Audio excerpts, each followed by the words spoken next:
Corona काल के बाद दुनिया एक नए सिरे से सोचने लगी और मैं विश्वास से देख रहा हूं कि जिस प्रकार से द्वितीय महायुद्ध के बाद, द्वितीय विश्व युद्ध के बाद दुनिया ने एक नया वर्ल्ड ऑर्डर आकार लिया था, मैं साफ साफ देख रहा हूं कि कोरोना के बाद एक नया विश्व ऑर्डर, एक नया ग्लोबल ऑर्डर, एक नया जियोपॉलिटिकल इक्वेशन, ये बहुत तेजी से आगे बढ़ रहा है। जियोपॉलिटिकल इक्वेशन की सारे व्याख्याएं बदल रही है, परिभाषाएं बदल रही है। और मेरे प्यारे परिवारजनों, आप गौरव करेंगे, बदलते हुए विश्व को शेप देने में आज मेरे 140 करोड़ देशवासियों, आपका सामर्थ्य नजर आ रहा है। आप निर्णायक मोड़ पर खड़े हैं। और कोरोना काल में भारत ने जिस प्रकार से देश को आगे बढ़ाया, दुनिया ने हमारे सामर्थ्य को देखा है। जब दुनिया के सप्लाई चेन तहस नहस हो गई थी, बड़ी बड़ी अर्थव्यवस्थाओं पर दबाव था, उस समय भी हमने कहा था हमें विश्व का विकास देखना है तो मानव केंद्रीय होना चाहिए, मानवीय संवेदनाओं से भरा हुआ होना चाहिए और तब जाकर के समस्याओं का सही समाधान निकालेंगे। और कोविड ने हमें सिखाया है या हमें मजबूर किया है, लेकिन मानवीय संवेदनाओं को छोड़ करके हम विश्व का कल्याण नहीं कर सकते। आज भारत ग्लोबल साउथ की आवाज बन रहा है। भारत की समृद्ध विरासत आज दुनिया के लिए एक अवसर बन रहा है। Global economy, global supply chain, इसमें भारत की हिस्सेदारी, मैं पक्का विश्वास से कहता हूं, आज जो भारत ने परिस्थिति पैदा हुई, आज जो भारत ने कमाया है, वो दुनिया में स्थिरता की गारंटी लेकर के आया है। अब न हमारे मन में, न 140 करोड़ मेरे परिवारजनों के मन में और न ही दुनिया के मन में कोई इफ्स है, कोई बट्स है। विश्वास बन चुका है। मेरे प्यारे देशवासियों, अब गेंद हमारे पाले में है। हमें अवसर जाने नहीं देना चाहिए, हमें मौका छोड़ना नहीं चाहिए। भारत में मैं मेरे देशवासियों का इसलिए भी अभिनंदन करता हूं कि मेरे देशवासियों में एक नीर क्षीर विवेक का सामर्थ्य है, समस्याओं की जड़ों को समझने का सामर्थ्य है। और इसलिए 2014 में मेरे देशवासियों ने 30 साल के अनुभव के बाद तय किया कि देश को आगे ले जाना है तो स्थिर सरकार चाहिए, मजबूत सरकार चाहिए, पूर्ण बहुमत वाली सरकार चाहिए। और देशवासियों ने एक मजबूत और स्थिर सरकार बनाई। और 3 दशकों के जो अनिश्चितता का कालखंड था, जो अस्थिरता का कालखंड था, जो राजनीतिक मजबूरियों से देश जकड़ा हुआ था, उससे मुक्ति बनी है। मेरे प्यारे परिवारजनों, देश के पास आज एक ऐसी सरकार है, वो सर्वजन हिताय सर्वजन सुखाय, देश के संतुलित विकास के लिए समय का पल पल और जनता की पाई पाई, जनता की भलाई के लिए लगा रही है। और मेरी सरकार, मेरे देशवासियों का मन एक बात से जुड़ा हुआ है। हमारे हर निर्णय, हमारे हर दिशा, उसका एक ही मानदंड है, नेशन फर्स्ट, राष्ट्र प्रथम। और राष्ट्र प्रथम यही दूरगामी परिणाम, सकारात्मक परिणाम पैदा करने वाला है। देश में बड़े स्तर पर काम हो रहा है। और लेकिन मैं कहना चाहूंगा 2014 में आपने एक मजबूत सरकार बनाई और मैं कहता हूं 2014 में और 2019 में आपने एक सरकार फॉर्म की तो मोदी में रिफॉर्म करने की हिम्मत आई। आपने ऐसी सरकार फॉर्म की कि मोदी को रिफॉर्म की हिम्मत आई।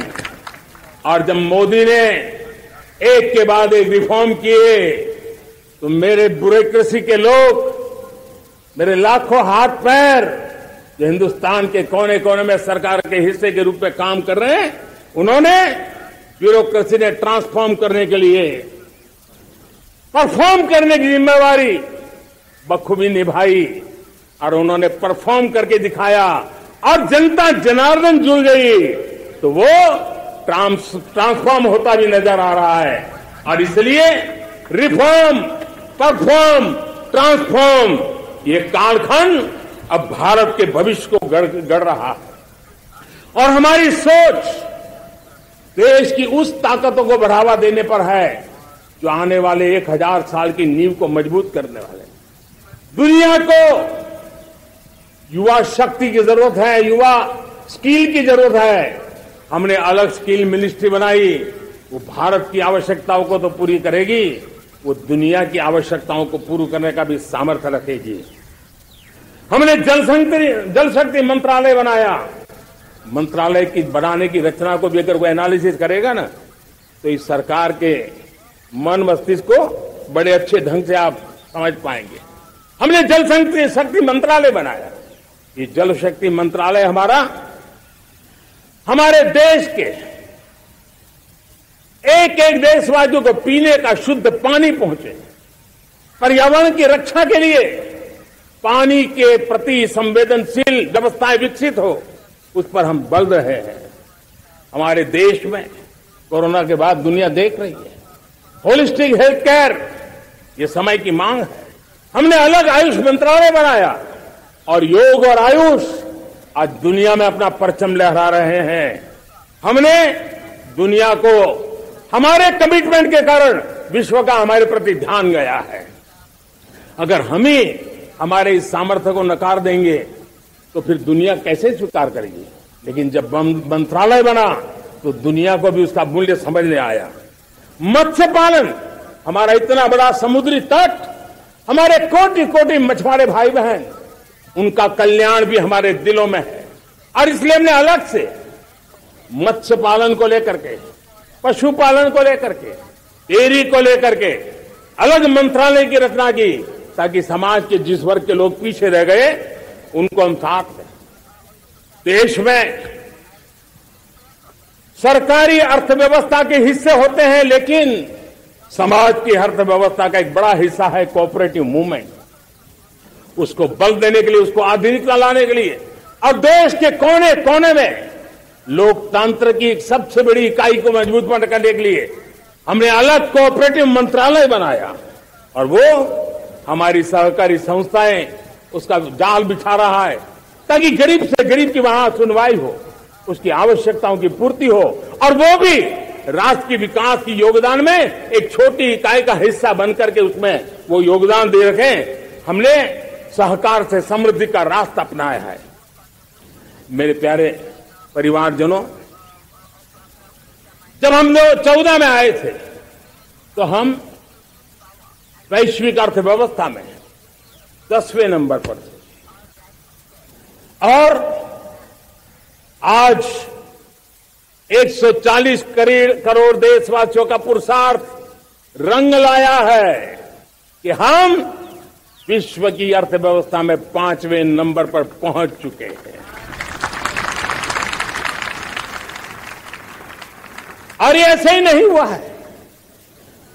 जो भ्रष्टाचार का राक्षस देश को दबोचे हुए थे, लाखों करोड़ के घोटाले अर्थव्यवस्था को डामाडोल कर रहे थे, गवर्नेंस फ्रेजाइल फाइल में देश की पहचान होने लगी थी, लीकेजेस को हमने बंद किया, मजबूत अर्थव्यवस्था बनाई, हमने गरीब कल्याण के लिए ज्यादा से ज्यादा धन खर्चने का प्रयास किया। और आज मैं देशवासियों को बताना चाहता हूं कि जब देश आर्थिक रूप से समृद्ध होता है तो सिर्फ तिजोरी नहीं बढ़ती है, देश का सामर्थ्य बढ़ता है, देशवासियों का सामर्थ्य बढ़ता है। और तिजोरी का पाई पाई अगर ईमानदारी से जनता जनार्दन के लिए खर्च करने का संकल्प लेने वाली सरकार हो तो परिणाम के साथ है। मैं 10 साल का हिसाब तिरंगे की साक्षी में लाल किले की प्राचीर से मेरे देशवासियों को दे रहा हूं। आंकड़े देख करके आपको लगेगा इतना बड़ा बदलाव, इतना बड़ा सामर्थ्य। 10 साल पहले राज्यों को 30 लाख करोड़ रुपए भारत सरकार की तरफ से जाते थे। पिछले 9 साल में यह आंकड़ा 100 लाख करोड़ पर पहुंचा है।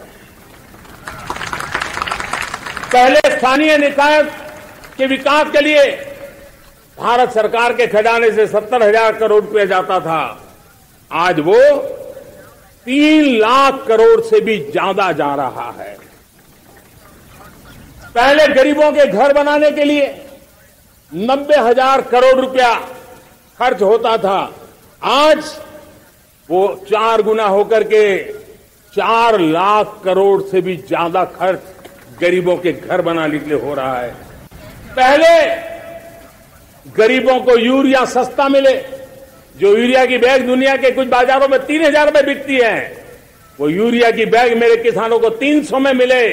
और इसलिए देश की सरकार 10 लाख करोड़ रुपया मेरे किसानों की यूरिया में सब्सिडी दे रहा है। मुद्रा योजना 20 लाख करोड़ रुपए, उससे भी ज्यादा मेरे देश के नौजवानों को स्वरोजगार के लिए, अपने व्यवसाय के लिए, अपने कारोबार के लिए दिए हैं। 8 करोड़ लोगों ने नया कारोबार शुरू किया है। और 8 करोड़ लोगों ने कारोबार शुरू किया है तो नहीं, हर कारोबारी ने एक या दो लोगों को रोजगार दिया है।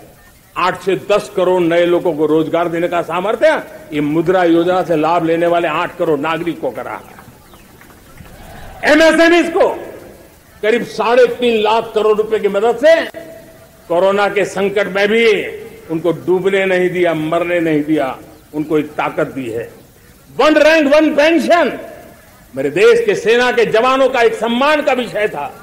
70,000 करोड़ रुपया भारत की तिजोरी से आज पहुंचा है, मेरे निवृत्त सेना के नायकों के जेब में, उनके परिवार में पहुंचा है।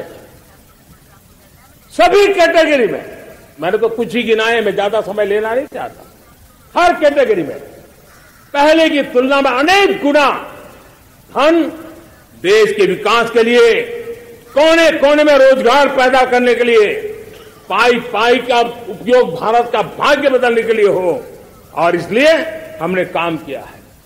और मेरे प्यारे प्रियजनों, इतना ही नहीं, हमने इन सारे प्रयासों का परिणाम है कि आज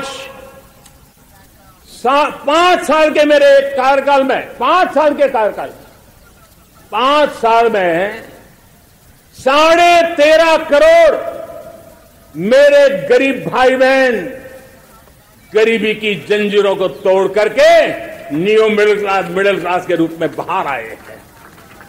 जीवन का इससे बड़ा कोई संतोष नहीं होता। मेरे प्यारे प्रिय परिवारजनों, और जब 13.5 करोड़ लोग गरीबी की इस मुसीबतों से बाहर निकलते हैं तो कैसी कैसी योजनाएं उनको मदद दी है।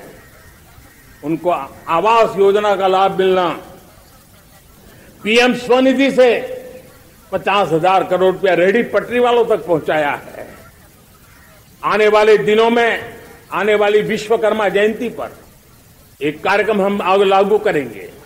इस विश्वकर्मा जयंती पर हम करीब 13-15 हजार करोड़ रुपया से, जो परंपरागत कौशल्य से रहने वाले लोग, जो औजार से और अपने हाथ से काम करने वाला वर्ग है, ज्यादातर ओबीसी समुदाय से, हमारे सुथार हो, हमारे सोनार हो, हमारे राजमिस्त्री हो, हमारे कपड़े धोने वाले काम करने वाले लोग हो, हमारे बाल काटने वाले भाई बहन परिवार हो, ऐसे लोगों को एक नई ताकत देने के लिए हम आने वाले महीने में विश्वकर्मा जयंती पर विश्वकर्मा योजना लॉन्च करेंगे और करीब 13-15 हजार करोड़ से उसका प्रारंभ करेंगे।